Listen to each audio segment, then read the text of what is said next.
All right.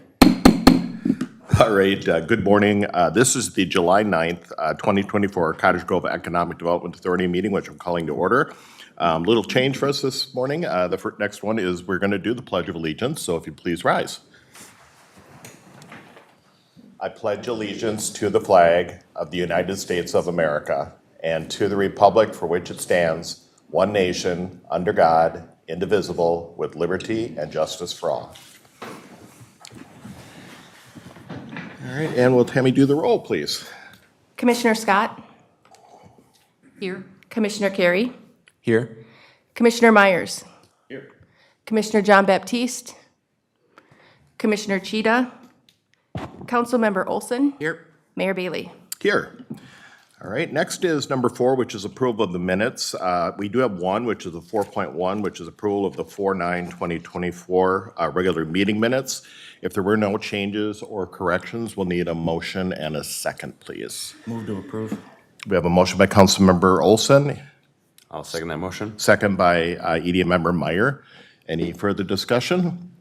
Seeing none, all those in favor signify by saying aye. Aye. Aye. Opposed?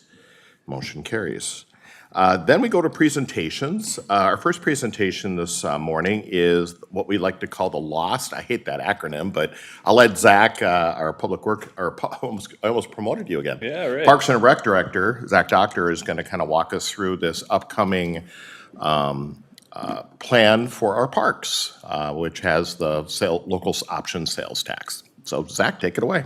Good morning, EDA President and EDA members. I appreciate the opportunity to talk to you today about our Preserve, Play, Prosper plan, which it's a program that gives our residents an opportunity to reinvest into parks, recreation, and outdoor spaces.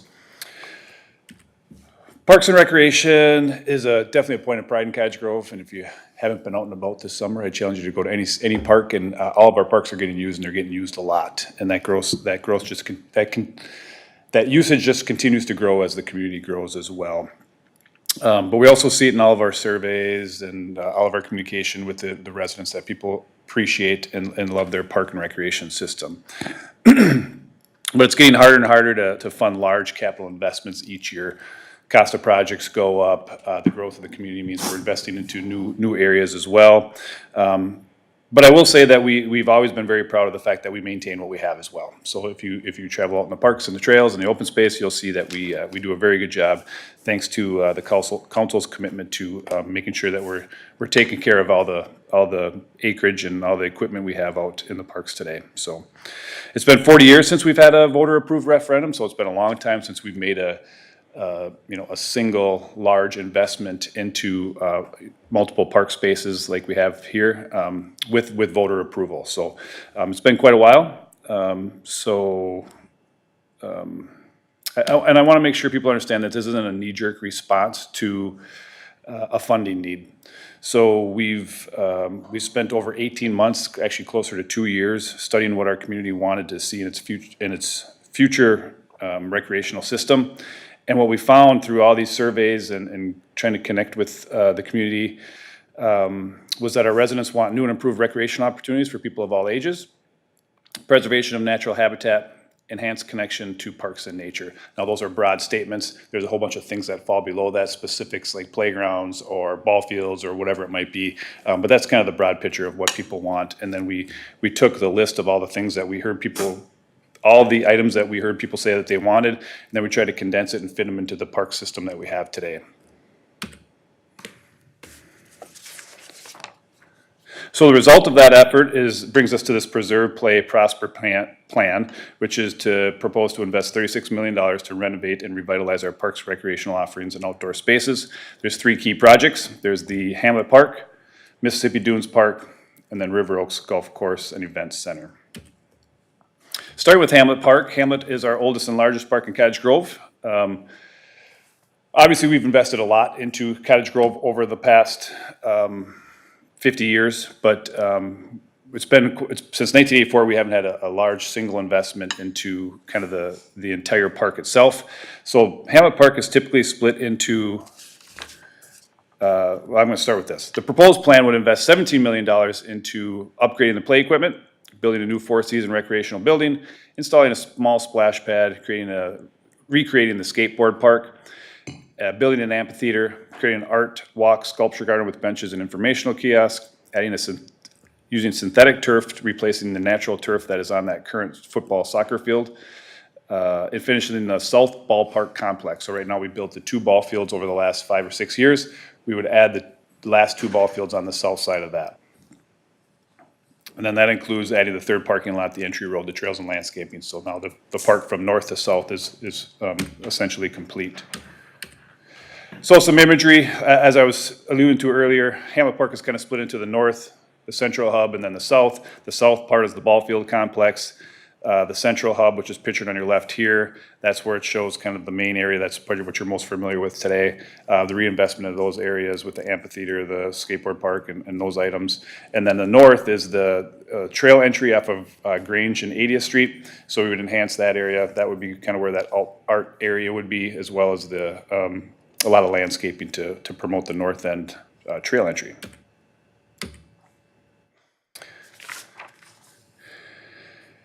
Mississippi Dunes Park, we have a unique opportunity to create a new 33.3 acre nature-themed public park along the Mississippi River. We have long pursued recreational opportunities along the river, and council can attest that this has been a priority since I've been here since 2001. One of the goals of council has always been to increase public access to the Mississippi River. So we have a unique opportunity here. With this recent strategic acquisition, which by the way was all grant funded to get the 33.3 acres, we are now positioned to build a rare park that brings people to the river for a myriad of recreational experiences. So the proposed $13 million would restore and preserve natural habitat on the site. It would build up the shoreline along the river, would provide recreational river access for canoes, kayaks, small boats, and fishing. We would use the trails that are there now, but then also enhance and expand on those, both a combination of paved trails and natural hiking trails. Create a nature-based playground, which is pictured here on the right. That's an actual image of the playground that we've designed for this site. Provide outdoor classroom spaces, build an interpretive learning center, so a building that has educational opportunities in there as well as event opportunities. And then adding facilities kind of throughout for nature activities, picnicking, and things like that. So this is the master plan we've been working on. There's been about 3 or 4 iterations of the master plan, and you'll see some new imagery coming out even after this. But just kind of shows you how that park lays out. Again, we've acquired all that shoreline along the river from the old Mississippi Dunes Golf Course. So we're happy that there's almost 2,000 linear feet of shoreline that's been preserved for public access. And then the third project is the River Oaks Golf Course and Event Center.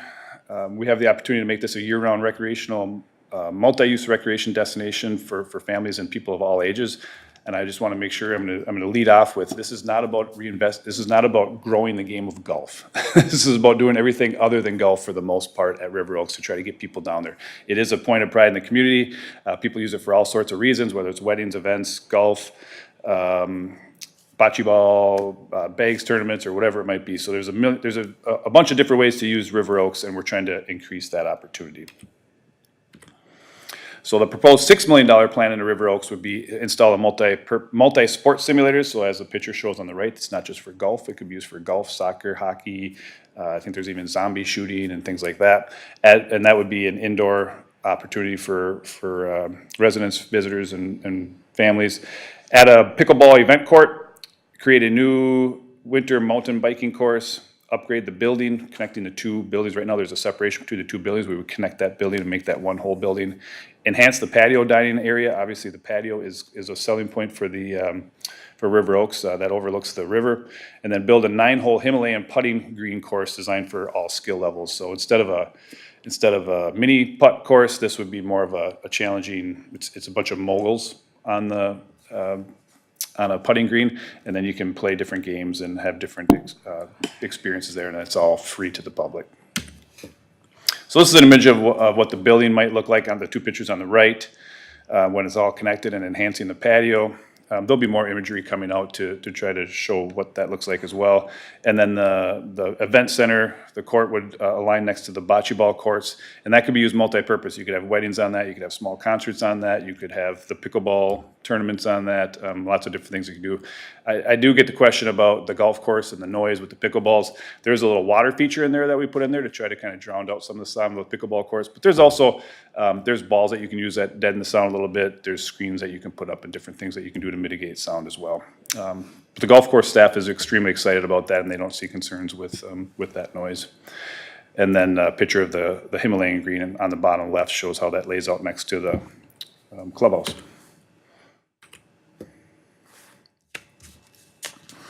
So I think most folks say, hey, it looks great, but looks like it's expensive. As we talked about, it's $17 million for Hamlet, $13 million for Mississippi Dunes, and then $6 million for River Oaks Golf Course and Event Center.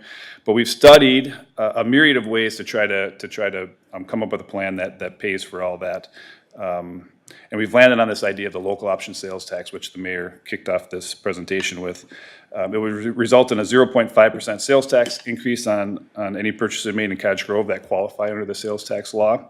So that's basically 1 penny on every $2 that you spend, or 50 cents on a $100 purchase. And that's over a 25-year period. And I should say it doesn't, the sales tax expires either when the projects are paid off, and this is a maximum of $36 million. So when we get $36 million in tax revenue, or if the project's, or 25 years. So either 25 years or 36 million, whichever comes first. So why the local option sales tax? It ensures that both residents and non-residents share in the cost. So if we do a general obligation bond for referendum, that means it solely lands on the backs of the property owners in Cottage Grove. We feel like this spreads it out a little bit more evenly, and also because of all the visitors that come to Cottage Grove for parks and recreation services, this shares in the cost with visitors as well. We figure right now the University of Minnesota did an economic study for us, and they project about 31.3% of sales tax would be paid for by non-residents, the remaining paid for by residents. And it's also projected that number should continue to go up as Cottage Grove goes, the share of non-tax portion. So a question about how this local option sales tax works. It's applied to the same items and services and follows the same exemptions as the state sales tax. So things like grocery, clothing, prescription, and over-the-counter medications and baby products are not taxed. Otherwise, anyone who purchases qualifying items and services in Cottage Grove would pay that 0.5% sales tax. Projected out, each Cottage Grove resident is estimated to pay on average an additional $23 per year for, or about $1.92 per month for investment into this project.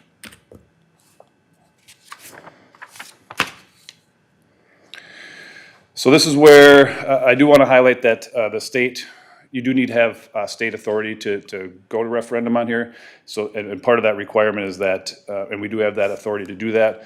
One of the requirements is that each project stands on its own merit. So there'll be 3 different questions. So there'll be a header that kind of explains what the city is asking as a summary with the local option sales tax, and then each project has its own vote. So you will vote for Hamlet Park separately from Mississippi Dunes and River Oaks Golf Course.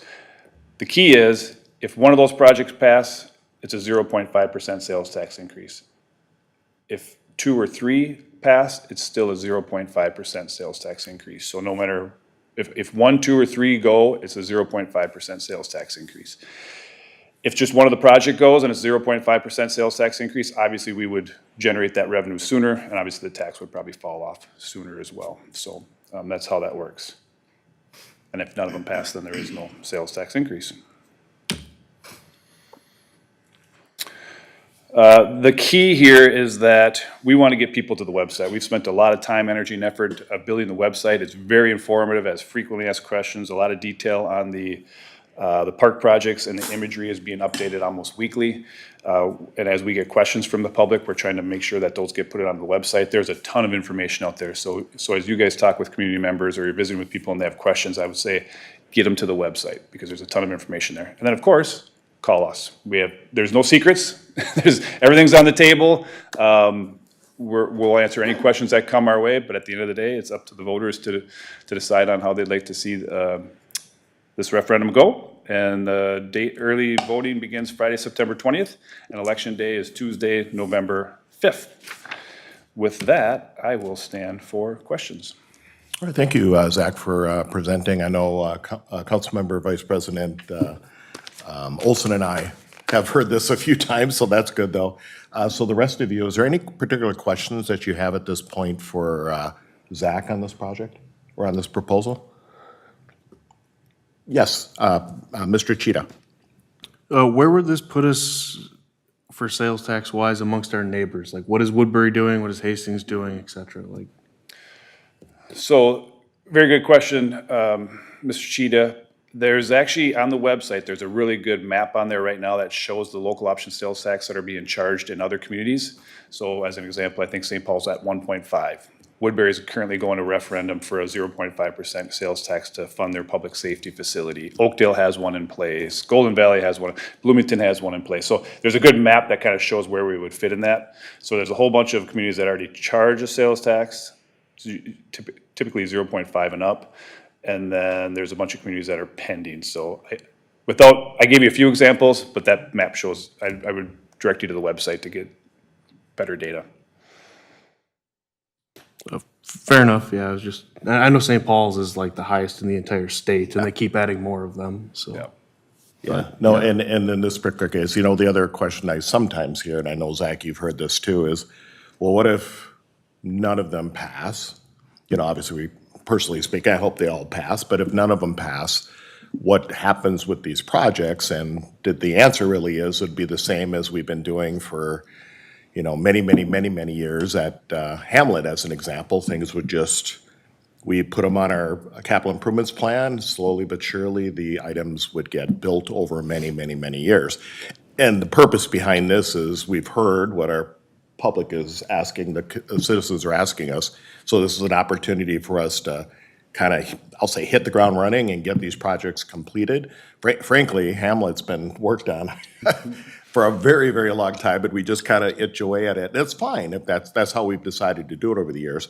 But this is our way to say, okay, we can put these projects in the ground and get these to get that park down in the river completed on a quicker basis, if you will, than spreading over a multitude of years. So I just throw that out there just as a side note. But again, I would just say, unless anybody else has any questions, please forward them to the website. Whether it's asking one of us on our staff, our elected officials, and even for you guys. Obviously, if people have questions for you, one way or the other, we want everybody to be informed. We've actually had that conversation with the gentleman that's kind of working with us on this local option sales tax proposal in their company. Was, the best thing we can do is make sure everybody, if somebody says no, then somebody says no. But the goal is to have everybody have a say in it, or as many people. And that's also why, by the way, it's presidential election year. It's the highest turnout, and so it really gives everybody the opportunity to say yay or nay on these particular questions. So, any other questions, EDA? All right, thank you, Zach. Thank you. For coming in this morning and sharing. Have a great day. All right. Our next presentation this morning is by Stacie Kvilvang, who, thank goodness you got here in time, regarding business subsidy and public financing policy. And so I'll kick it over to you to get us rolling here. Great, thank you, President, Commissioners. Maybe just one other thing that I'll add onto the local option sales tax discussion is to always remind folks, kind of the key thing is that, what you get is 31% of that money is coming from outside residents coming in that are actually using your facilities, so that's great. That's a good opportunity because, as you said, President, essentially that you eventually would do those projects, but it's just gonna cost the residents more. So it's a cheaper way to do it and spread that around for the benefit of getting something today. So that's always a key thing to remember is that, you're using other folks' money that are coming in and actually using your facilities as well to help system paying for that. Well, we're going to talk a little bit about your business subsidy and public financing policy. We're going to talk about the tools that you have available, and then we're going to talk about some other things that have changed in the legislative session this past year that we had. So what you look at is, what is a business subsidy? Essentially, it's a statutory requirement that's out there, and basically, a business subsidy is assistance to commercial businesses. So housing is exempt, so any multifamily housing, single-family developments that you may do is exempt from it. It's only for commercial developments. And typically, it's assistance of $150,000 or more that kicks us in, that you have to go into your policy that will talk about the specifics that you have to have for that. And that subsidy can be anything from tax increment financing that you may provide that you've done in the past on your pay-as-you-go notes that you do. It could be grants that you provide. It could be interest rate write-downs. It's a multitude of things that you could provide. So as long as that value is $150,000 or more, you're going into what your business subsidy policy would actually state. So back in 2001 is when a lot of this came into play, that they had the changes at the state legislature. So they said, if you're going to provide a business subsidy, there's two main things that you have to have or meet in order to do that. One, the state wanted to see job goals, requirements for it, and they also wanted to see wage floor requirements when you're doing that. So that's all technically that's required by this statute, along with doing an agreement which cities had already done. So essentially, when we went through this process with the EDA back in, I think it was 2017, it's been quite a while, we set the job goal at one full-time equivalent employee. And when we had the discussion with the EDA at that time, what I would say to you today is most cities, that's where it's at, right? Because it's just the requirement, it's the minimum requirement. And the reason why we set it lower at that one job is there will always be that one project comes along that you really, really want, and it's not about job creation, it's about something else for your community. But the reality is, and as you guys may know from a lot of your projects, is that that job creation goal is actually a lot higher. So if we take NorthPoint, for example, their job creation goal is over 200 jobs, right? So your policy is just the minimum, right? What you actually get for the assistance that you're doing is likely going to be something higher. But we set it low for the time that that project comes, that job creation isn't your biggest thing that you're doing. The second thing is the wage requirement. So most cities will set it off of what minimum wage is because that floats, all right? That goes up and down over time. Well, just goes up, I should say. So you guys are currently at 2 times the minimum wage. And we had discussions back when we set the policy to look at maybe 3 times and other things, but that was starting to get to be a wage that was really high for probably a lot of the jobs that you would get, so you didn't want to be able to miss out on some, again, those projects that you would want to actually get that are paying good wages at 2 times, so that's where we settled. Again, in your policy, that's your minimum, right? It at least has to meet that, but it doesn't necessarily mean that it won't be more. So again, if you take NorthPoint as your most recent example, some of those jobs are a lot higher than that, and some are, at and exceeding that as well. So again, it's just your policy that you have in there for that. The second thing that we did is when we did your policy, we call it a public financing policy. So that wraps in that business subsidy requirement. But on top of that, that public financing policy is really a document that's a guidance for developers that are coming to the city to develop. And so it has everything in there that they would want to know about the city and what you are actually looking for. So it's your application process and what's your priorities, right, as an EDA or a city that you actually want to get done. So when we go in and look at your public financing policy, a lot of your things are standard, what we have in a lot of communities that you want. It meets the comprehensive plan. It talks about spin-off development, talks about all these other things. But what I'd highlight for you are the 2 things at the bottom that are probably a little bit different for you as a city, because we do like to make these a little bit more individual to the communities, is that you wanted to improve or add public infrastructure such as roads, utilities, extensions, stormwater ponding, etc. So that's not unusual for a growth community, right? Because you're still developing. So we always want development to pay for itself. So again, what that benefit is, if they're coming in for a development and roads and utilities are need to service it, is again, they have to pay for that. But essentially, you're willing to give assistance to offset some of that cost because it can be pretty expensive.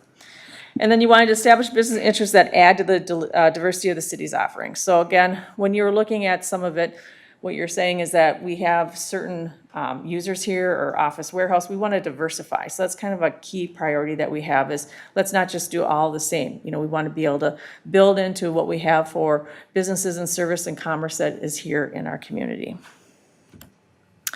Now, the other thing we always put in there is kind of what's your desired qualifications? What's the projects that you really want to get or that you want to see in your community? So this is where we personalize it to you again.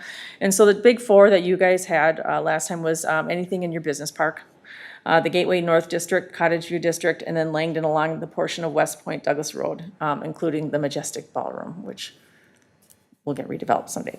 So that's key for you guys. And then I would say, again, to highlight what's a little bit different for you guys, again, when you look at some of your desired qualifications, is that you want a development of a full or limited service hotel. So you're not necessarily different from other communities, but it just was a key factor of something that you wanted to do, to have opportunities for people to be able to stay, right? When they come to visit, or there's weddings over at the golf course and other things, you wanted more opportunities rather than having to go over to Woodbury or someplace else. And then you wanted to provide opportunities for entertainment venues such as a movie theater, family fun center, or larger attraction unique to the city. So again, you're trying to incorporate and make yourself a little bit more of a destination community for some of those things that not only your residents want, but you want other people to be able to come to your community and actually utilize. Provide facade improvements. So there was a lot of talk about some existing businesses that maybe could use some assistance with that you wanted to help them spruce that up a little bit to change the character of a certain area. Again, the road access was key for a lot of the developments that you're doing.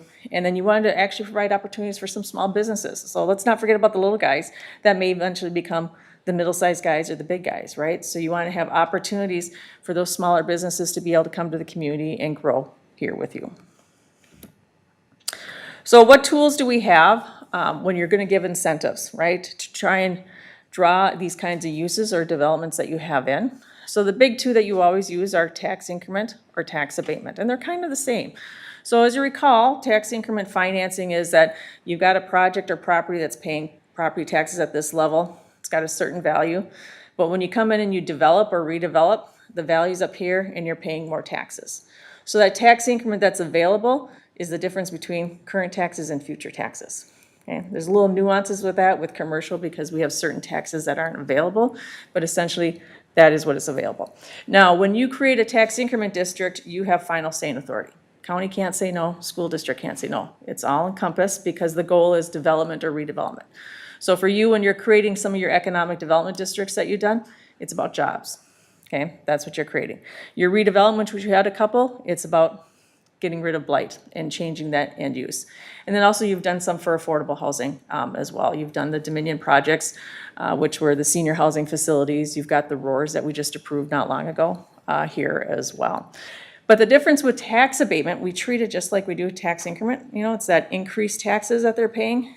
But the difference with that is that each taxing entity gets their say if they provide it or not. So the city has a say, the county has a say, and the school district has a say.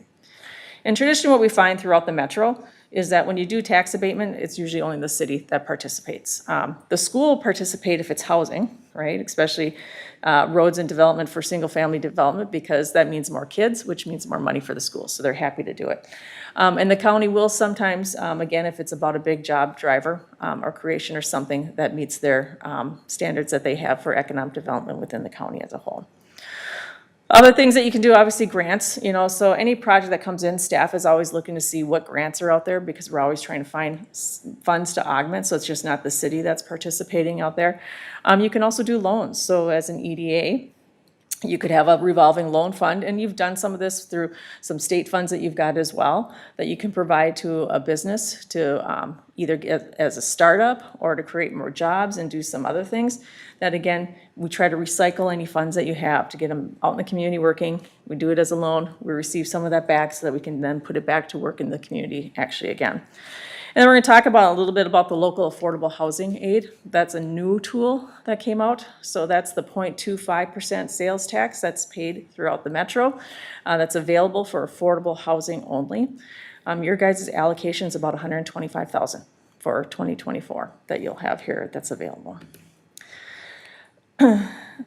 So let's talk about LAHA and other things. So again, local affordable housing, LAHA, kind of like LOST, you know, always come up with these acronyms that we have out there.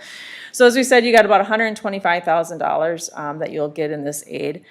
Most cities, what they're using it for is for their single-family rehab programs. You can also use it for development of rental housing that's affordable. You can do it for new single-family construction, but there's income requirements that are pretty open, which is really great and gives you a lot of flexibility on how to use those dollars.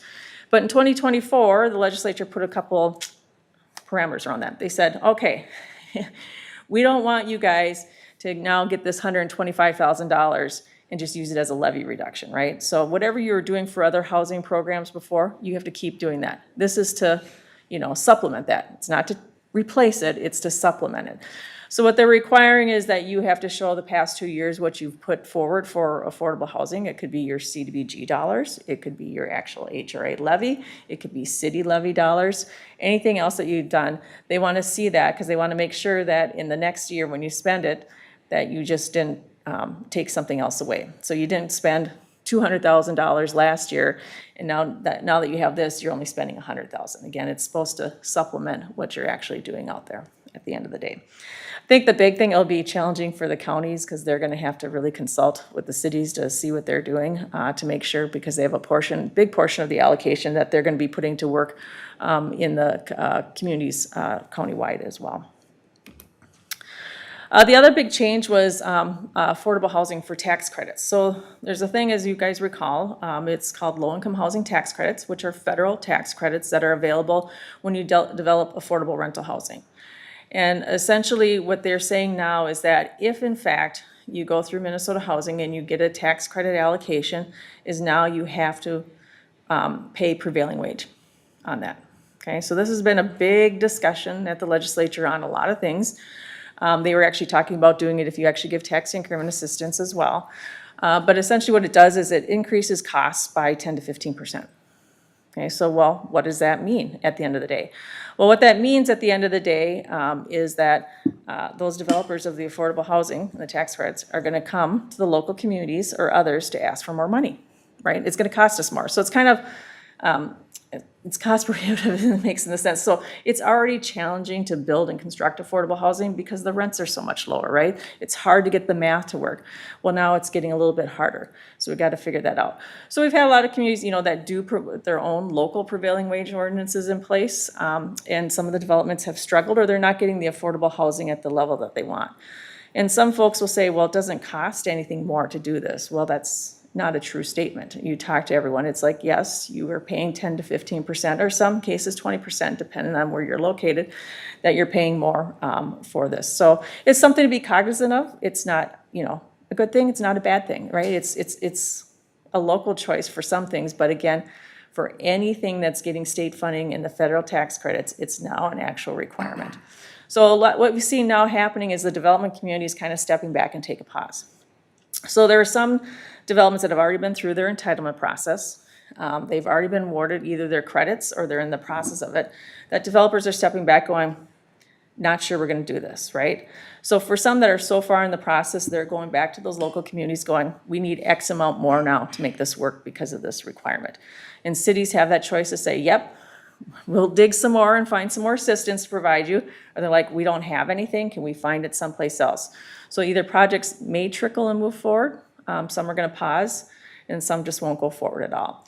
And also, I think what we're hearing from a lot of the local traditional affordable housing developers, they're starting to leave and find other markets where there's not this requirement. So it's just going to be interesting to see how everything shakes out over time here at the end of the day to see what actually happens with regards to that. So with that, President, I'm happy to answer any questions just about some of your local tools, your business subsidy policy, et cetera.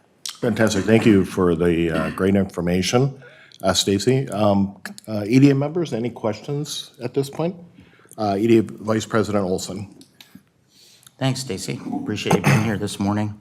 One of the questions that I had about the LAHA is when it comes to the requirements around various funding levels, et cetera, does TIF or matching grant money that a city might use to help create an incentive here, does that count towards those requirements?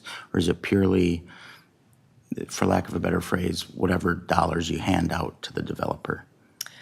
President, Vice President, essentially it's dollars that you may hand out. Okay. Essentially. So it's, it's still a little unclear and fuzzy with the reporting. So like you guys have done some things for affordable housing, right, in the last 2 years. We that you have. can show us that we provided tax increment financing for this, right? But you can't be penalized because not everything that comes forward is going to need tax increment. It's something that you may do, but you may want to do that instead of tax increment of creating a district, which is also a goal of the legislature, that they would prefer to have less districts out there as well. So we will see what will happen with the full reporting, if they're gonna penalize you, right, for using tax increment stuff and saying, well, you gotta use that first in the future or not, so. And the grant issue for me is, with many of the grants that we apply for, and our city staff, as you know, does an incredible job of seeking out those third-party dollars. Some of them come with the stipulation that you have to match up to a certain dollar amount. And I was just curious if that match, because it is city funds, would count towards that requirement. That will count towards that. Yep. Okay, thank you. All right. Any other questions from EDA members? So I guess you get to, well, thank you, by Yes, the way, yeah. for the presentation. I think you're going to stay up there, I I am. believe, for the Gotta keep next going through. maybe 3 or 4. Yep. All right, right. so with that, I guess we'll move right then into number 6, which is business items. The first one is 6.1, which is Resolution 2024-07, which is decertification of tax increment financing district number 1-12. Thank you, President, Commissioners. Back in 2001, the EDA created this tax increment district. It's larger than what's just shown on the slide here. It originally encompassed 44 parcels. That was the kind of the gateway area to your community that you were looking to redevelop within there. And some of the more key significant things that really happened where you gave your assistance was the Press Homes senior housing development, because you wanted some affordable senior housing, so it's a 44-unit development. But also you have the former Grove Plaza area where the new Hy-Vee is as well, that some incentives were provided there as well. So in 2006, you entered into an agreement with the developer, which was Presbyterian Homes, for this site. 10 years later, in 2016, they finally got everything done and completed. So sometimes it's just challenging, right? So you're like, oh, we created a district back in 2001, but it took us a while to get through.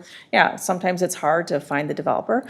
It's hard to put the pricing and the financing and everything together and to actually get to a point where certain things are happening and moving forward. So you provided Press Homes a $2.4 million pay-as-you-go note.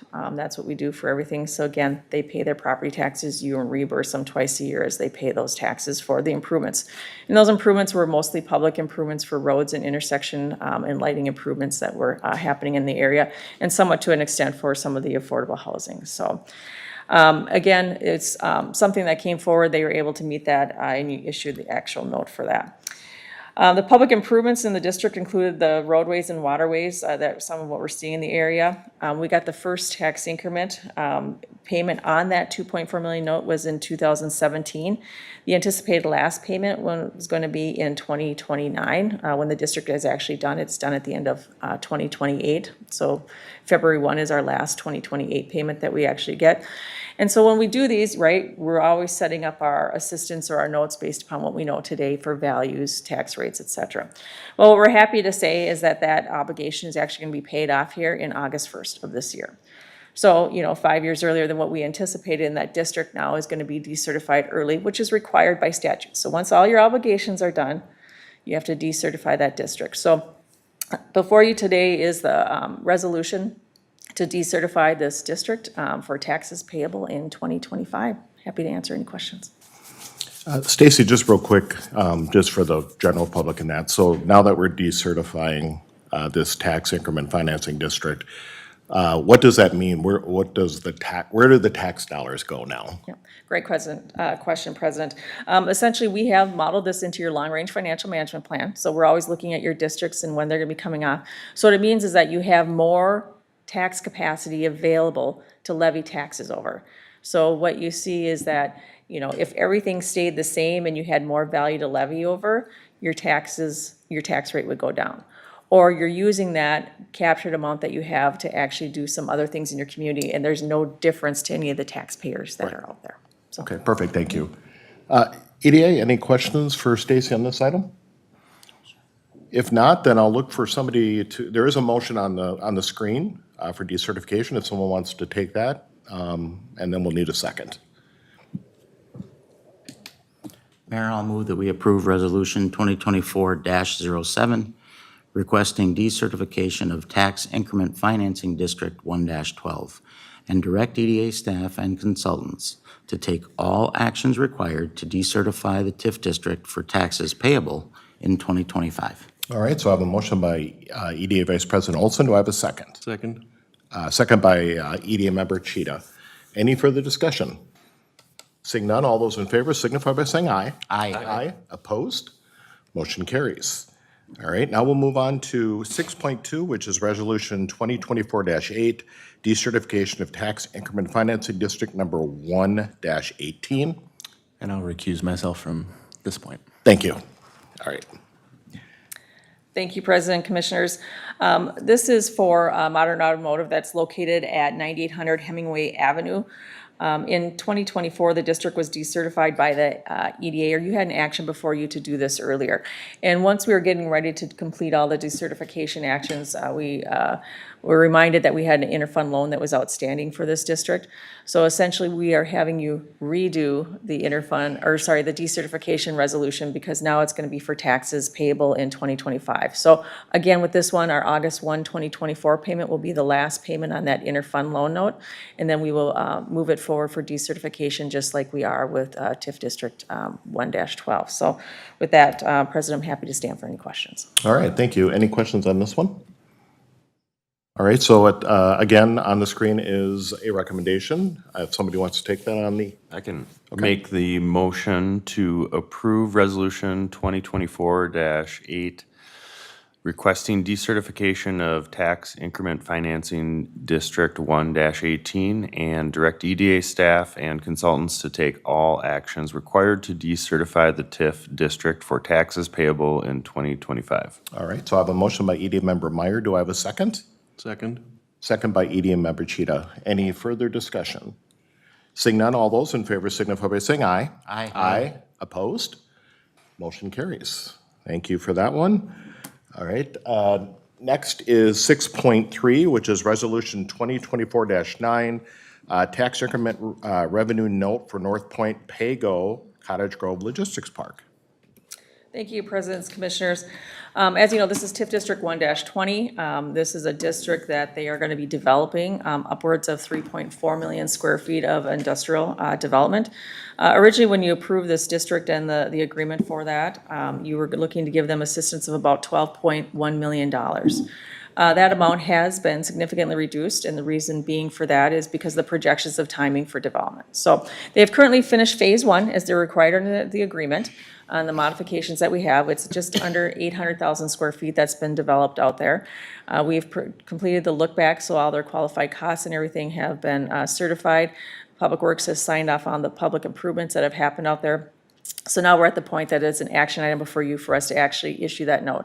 And so as stated before, that note has been reduced from 12.1 million to about 7.166 million. So with that, President, Commissioners, happy to answer any questions. All right, does any member on the EDA have a question on this one? All right, seeing none on this one, again, we do have a recommendation before us on the screen if somebody wants to take that.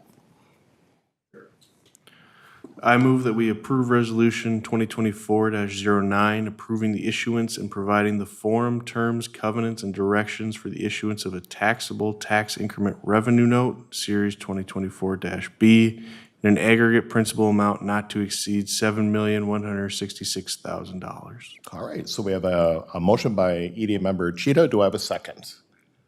I'll second the motion. Second by EDA Member Scott. Again, any further discussion? Seeing none, all those in favor signify by saying aye. Aye. Aye. Opposed? Motion carries. And last for you is Resolution 2024-010, Housing and Redevelopment Authority Preliminary Levy. Thank you, President, Commissioner. So essentially, as you know, you guys already do an EDA levy. But with your EDA, you have HRA powers, which is pretty common. So you are able not only to do business development and business loans, but you're also able to do housing project and redevelopment projects. So you've done it all, right? You've done affordable housing, and you've done business loans and EDA loans, et cetera, out there. So essentially, the EDA levy can only be used for those types of things, business and economic development related, whereas an HRA levy can only be used for housing and redevelopment. So I'd say the HRA levy gives you a lot more flexibility because redevelopment, there's a lot of things that you can do within that. But again, it's great to have that EDA levy for any loans that you may actually want to do. So currently, the EDA tax levy is $275,000 a year. that you levy. Now, the thing about the EDA levy is that really it's a city levy, so it's not as transparent, right? It's added on as part of your rate, and you don't see a difference on your tax bill or anything like that. It's not a separate line item that's out there. And so what we're gonna actually be doing is we're gonna have you levy your HRA levy as well. So the thing is that both the EDA and the HRA levy, we have statutory maximums that you can do, and they're pretty close because the formula is pretty similar and it's based upon your taxable market value. So your maximum under the EDA levy is about $1.154 million. You're only levying $275,000. You're not taking full advantage of that. But again, we talked about this under your financial management plan with the city council, how we'll look to eventually start to ramp that up so that you guys have a good funding mechanism for future projects that you may want to be undertaking. So we're not saying this year that we want to do any increase in that overall levy. We're still going to keep it at $275,000. We're just going to split it between the EDA levy and the HRA levy. And as you can see, your HRA levy maximum is about $1.178 million. So again, we're still just levying the same amount. We're just splitting it in the buckets. And again, part of that's for transparency. So now, because of the HRA levy, is that you'll actually see that on your tax bill. It's a separate line item, so people can actually see that it's set aside for that. Now, the other things just to know about EDA and HRA levies is since the EDA levy is a city levy, right, it's subject to levy limits, which we have not had in a very, very long time. And the HRA levy is not subject to that if those ever come into play again. So it's just something to take under advisement and consideration for that. So essentially, before you will be the resolution to approve and set the public hearing about that HRA levy, which is being set for December 3rd, 2024 at 6 o'clock in the council chambers. So that's part of final budget approvals that you have as well. So with that, President, Commissioners, happy to stand for any questions. All right, does anybody on the EDA have a question on this one? EDA Member Cheetah. Yeah, so I know at our last meeting, we did that housing study. When are we getting that back? And then I think that would help us inform as to what kind of projects we would see this used for. Okay. I'll turn it over to our City Administrator General Levitt. She can speak to that. EDA President, members of the commission, great question. We'll be seeing that probably this fall, so we're anticipating we'd probably report back to you, most likely like in November with that study. Now, as you know, the City Council has a strategic plan. Their strategic plan has really included diversity of housing, and that's been the mantra and the goal of the council is to diversify as part of our strategic plan. Are we aware that there's a lot of pent-up need and demand in our community? Yes. So is there any challenge to using these funds? No. Honestly, it's going to be more not having enough funds to meet the demands for housing. Because we hear, especially from our seniors, there's not enough affordable senior housing, so we know that's a huge demand. Affordability is just huge in the metro right now, and so we know we need that. I know the mayor can attest to this, is, you know, we met with our Met Council rep, you know, we really want transit opportunities expanded in our community. Well, it's always that chicken or the egg. You can't get affordable housing if you don't have transit, and you can't get transit if you don't have affordable housing. So as the city, we need to be making that investment in affordable housing to be able to meet our strategic goals and objectives and to meet the needs of our community. So I would say our needs far outweigh what we have money to do. So I don't think the study itself is going to tell us anything we don't know, because we already know there is this extreme need in our community and in the metro for affordable housing.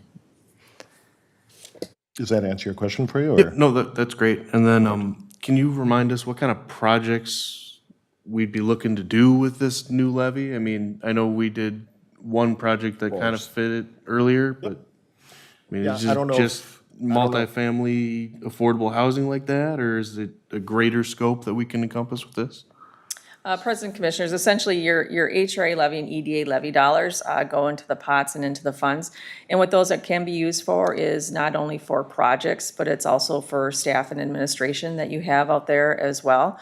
So that will be utilized for any, you know, future projects that come forward. And so again, you may have an HRA levy, and it's a matter when we look at our buckets, right, at the big, larger financial plan for the city, if it's going to be set aside for project specific, or if we're going to utilize it as part of paying for administrative time or studies, things of that nature to get you set and focused on a road and a path moving forward for certain projects. Yeah, and I guess, well, I'll just jump in there. I know that, for example, I happened to be at a meeting in Woodbury a while back, and I believe Woodbury's HRA has a couple $1 million in their account. And what they're doing is they're trying to build that number up so that when they have something planned for that, so they're waiting on a developer to, or working with the developer, I should say, to be able to utilize that amount of money. Yes, it's gonna take us a while to build up to that amount, but I guess in our particular case, we kind of have, in my opinion, this is just me, we have two separate buckets. One is really gonna be more towards housing and affordable housing. The other one is more through, my personal opinion is like economic development kind of things, more on the commercial business side of things, where the HRA levy only is specific, I believe, to housing, or at least that's the way we're proposing it. So that's kind of the process that we're looking at through there. But is there a project like right now that we go, hey, we could use this? I don't believe so. I know we have a project that had been looking at a spot in Cottage Grove. I mean, I don't know if you want to speak to that at this point. President, members of the EDA, so staff has been meeting regularly with affordable housing builders. I know the council, you had met with one with a workshop session down at 103rd and Hadley area. We've had a number of people interested in that parcel. I think what's making it challenging, as you heard in Stacie's presentation with some of those legislative changes, it's making the numbers more challenging. And so we are going to have to come to the table with more money. And so this is really the needed step to get us to that point to help that. Also, it'll help take the burden off of always using TIF for our financing mechanism. So it's going to give us more tools in our toolbox to be able to offer and incentivize those projects that we really want for our community. Okay. That it? That's what I've got. Okay. Yes, EDA Vice President Olson. Thanks. I'm going to point this at Stacie, but you can certainly toss the ball this way if you need to. You know, historically in the metro area, the Met Council has given guidance with respect to what is affordable. So there's different levels. And back in the early 2000s, we were very lucky as a community that we had the side of the highway where the mayor and I both grew up, over by Hamlet Park, that was considered largely to be affordable housing, single-family homes, because they were older homes built, you know, by Orrin Thompson way back when. We, I think, have crossed over the threshold with respect to the percent of affordable housing that we have based on property values raising up. So I'm curious if you have any thoughts or insight into what the Met Council currently perceives as, you know, this level of housing is affordable, and when you cross over that threshold, it's no longer affordable. Have they given us new guidance? Is there anything that we should be aware of in terms of these projects and what the affordability component looks like, or what is the metric that we're trying to hit? So again, whatever you want to do with that. Yep, President, Vice President, it's a great question.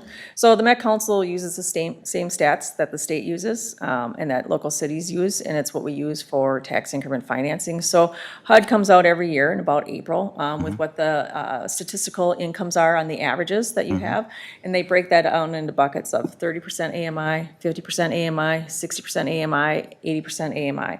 And so essentially for anything that is rental housing, it can fall into any one of those buckets that you have, and that what percentage you have of units within that. So Met Council will keep a little bit more of a deeper dive, or not necessarily. Sometimes cities have more of the detailed stats on how many 30% units you have, 50% and 60% that you have. When it comes to home ownership, we have kind of two different things, but they're still falling in that statistical data that's provided by the federal government through HUD of what those affordability parameters are. And so when you look at Met Council for some of their programs, they would consider more of the affordability in that 60 to 80% for home ownership. And when you look at tax increment districts, when you do that, it's at 100% for a family of 2 or less, or 115% for a family of 3 or more. So it's a little bit different. So again, it's not necessarily the Met Council setting those affordability parameters. They're using the same data that we all have to use for tax increment financing and for other projects. But again, Met Council, some of their funding for single family may go more in that 60 to 80%. Okay, thank you very much. Jennifer, did you have anything to add? Well, President, members of the EDA, the other thing too is Met Council obviously will start launching into our comp plan amendment for 2050, and we'll get our system statements in regards to some of those strategic goals that they have for us in regards to our amount of affordability. Obviously, with our land use planning, we're well situated for that.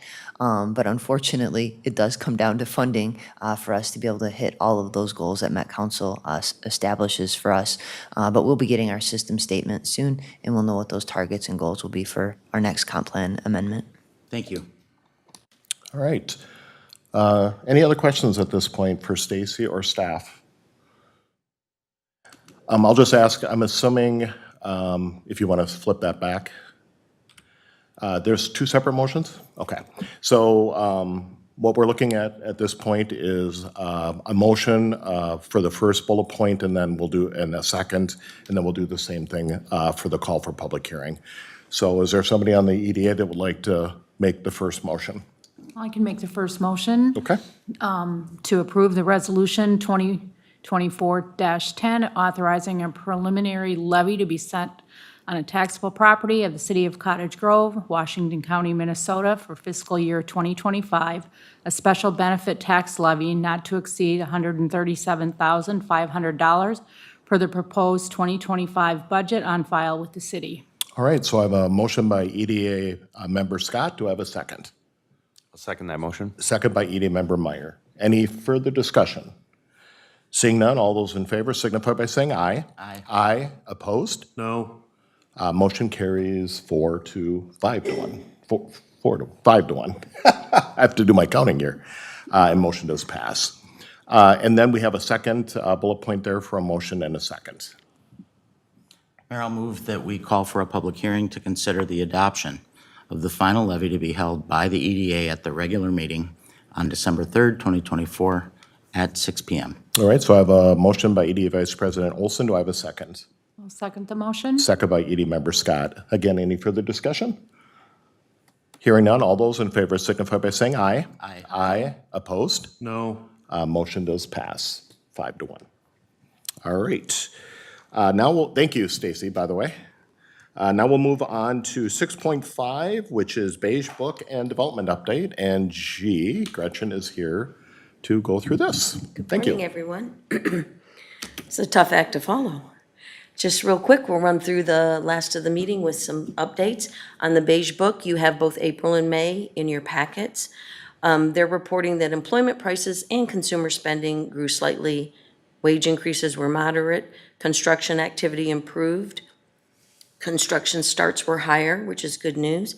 Commercial real estate's still a little bit flat, although residential sales are finally strong as the market starts to even out a little bit. Vacancy rates for industrial space were higher, and of course, as you all know, we've said several times now, interest rates and market saturation continue to plague that sector, although hopefully it'll be turning around soon. Manufacturing activity slowed a bit, agricultural conditions remained stable, and oil and gas exploration remained unchanged. And minority and women-owned businesses reported an equal share of lower, unchanged, or higher sales. So the economy's doing well, but not fantastic yet. A couple of updates from the Community Development Department. Blue Stem, which is the senior living by Trellis, the first floor framing is complete and the second floor has started. So they're moving along quickly. The weather certainly helped. O2B Kids, finishing work on the project is continuing. Some nice pictures there. They're coming along nicely. Some other development updates. Gerber Collision, their plans have been reviewed and approved so that that project is moving forward. Discount Tire, the remodel plans have been reviewed for the project, and you know that's the former Big O site. Honenstein's, they have their temporary C of O. They're looking forward to hopefully doing either a grand opening or ribbon cutting later this month, but Mr. Honenstein said he'll certainly notify us when he's ready. NorthPoint, a building permit has been approved and invoiced for a speculative office building there. They're doing well. They have Lumberman's and also Van Meter over there in the one building. Chase Bank, as you can see as you drive by, it's moving along rapidly, and preparations for paving of the parking lots are near completion. And then finally, Norhart apartment building, the plans have been approved, but payment for the permit is still pending. Happy to answer any questions, and your community development director is here as well, since this is her staff's work. All right, is there any questions for either of them at this point? I think we're all good. All right, so then I guess we'll move to 6.6, which is the Dowdle Art Program update. Yes, and you can see on the screen, we're still coordinating the logistics for the project, which is going to take place at September 14th at the Cottage Grove Middle School. We still need to determine the special guests that'll be a part of the program. We need to invite the local media to interview Mr. Dowdle and anyone else that'll be in the program. And as we talk about the special guests and their part in the program, the G-clay wooden puzzle that is prepared, excuse me, my throat is terrible this morning. The G-clay wooden puzzle piece, that's the story where they come on the stage, they talk a little bit about their piece of the puzzle, and they put it actually into the puzzle. Eric has also created some mini videos for us to kind of generate excitement in the about the event, and one of those went out either last week or early this week. We're still working on the delivery of the painting and the coordinating of the puzzles, and also coordinating the staffing needed to sell the puzzles at the event. So, and we did get a sneak peek at the painting, which is not really available to anybody other than y'all. And it's coming along nicely. So we know we're on track still, and happy to answer any questions you might have on that. All right, EDA, any questions on this one? Yeah, EDA member Cheetah. Yeah, I thought part of moving it to September was that this unveiling event would be open to the public. Is that? That is correct. It is open Okay. to the public. Thank So you. it'll start about 8 o'clock in the morning with the media and then the VIPs having a little bit of FaceTime with the artist. And then what it'll do is move into the public portion of it where folks will be invited to be there to either purchase puzzles and participate in the program by seeing the entire unveiling.